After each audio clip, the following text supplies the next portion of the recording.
கண்டிப்பாக நம்ம என்ன பண்ணிட்டு இருக்கோம் அப்படின்னா தினந்தோறும் ஒரு புதிய இன்ஃபர்மேஷனை நம்ம கற்றுட்டு வரோம்.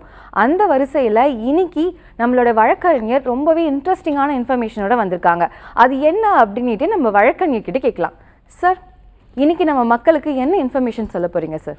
அதாவது இந்த நிகழ்ச்சி மூலயமா சட்டத்தில் ஏதாவது ஒரு புதுமை, வழக்கத்தில் ரொம்ப பாப்புலராக இருக்கக்கூடிய விஷயங்கள் என்ன, அதில் ஏதாவது ஒரு விஷயத்தை முன்னிறுத்தணும் அப்படின்றதுக்காக இதுலேருந்து முடிவு பண்ணியிருக்கோம்.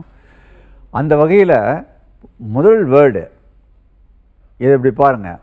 First information report. போலீஸ் ஸ்டேஷனில் பிரச்சனைன்னு போகிறீங்க, அங்கே போய் கம்ப்ளைண்ட் கொடுக்குறீங்க. கம்ப்ளைண்ட் இஸ் ஒரு சீரியஸ் கம்ப்ளைண்ட்டு.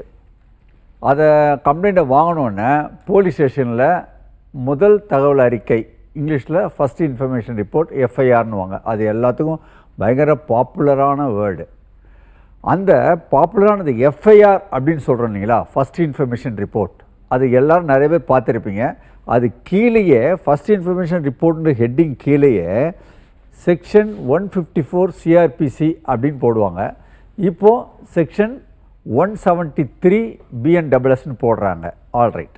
இப்போது ஃபஸ்ட்டு இன்ஃபர்மேஷன் ரிப்போர்ட்டுன்னு இருக்குது இல்லைங்களா, அது செக்ஷன் 154 எங்கே சொல்லியிருக்கிறாங்க? ஃபஸ்ட்டு இன்ஃபர்மேஷன் ரிப்போர்ட்டுன்ற வேர்டே இல்லை அந்த செக்ஷனில்.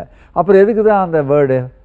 அதுதான் பிரச்சனை. என்னன்னாக்கா, ஃபஸ்ட்டு இன்ஃபர்மேஷன் ரிப்போர்ட்டுன்றது சட்டத்தில் எங்கேயுமே வரையறுத்து சொல்லப்படவில்லை. கிரிமினல் ப்ரொசீஜர் கோட்லேயும் வரையறுத்து சொல்லப்படவில்லை, ஐபிசிலையும் சொல்லலை, எவிடன்ஸ் ஆக்ட்லேயும் சொல்லலை. ஆனால் அந்த வேர்டு ரொம்ப பாப்புலர் ஆகுது.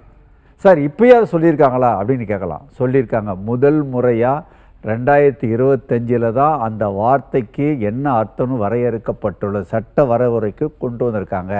அது எங்கன்னா Tamil Nadu criminal procedure rules 2025 June மாதம் 2025 தான் சட்டத்தை கொண்டு வந்திருக்காங்க. அதில் ரூல் 2 சப்கிளாஸ் உட்பிரிவு எண் அதில் சொல்லியிருப்பாங்க, FIR means first information report means as per statement rule 8. Rule 8 சொல்லப்பட்டிருக்குதுன்னுவாங்க. ரூல் 8 பார்த்தீங்கன்னா ஃபார்ம் 3 சொல்லப்பட்டிருக்குன்னு சொல்லுவாங்க.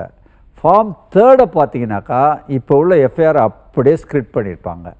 என்ன சொல்ல வரேன்னா, எஃப்ஐஆர்ன்ற வார்த்தை பாப்புலராக இருந்தால் கூட வருஷக்கணக்கில் நம்ம ஃபாலோ பண்ணியிருந்தால் கூட முதலையாக வரையறுக்கப்பட்டது 2025 அப்படின்ற ஒரு புது தகவலை உங்கள்கிட்ட சொல்கிறேன். இதுக்கு முன்னுக்கு வரையறுக்கப்படவில்லை என்ற தகவலை மத்தியில் வைக்கிறேன்.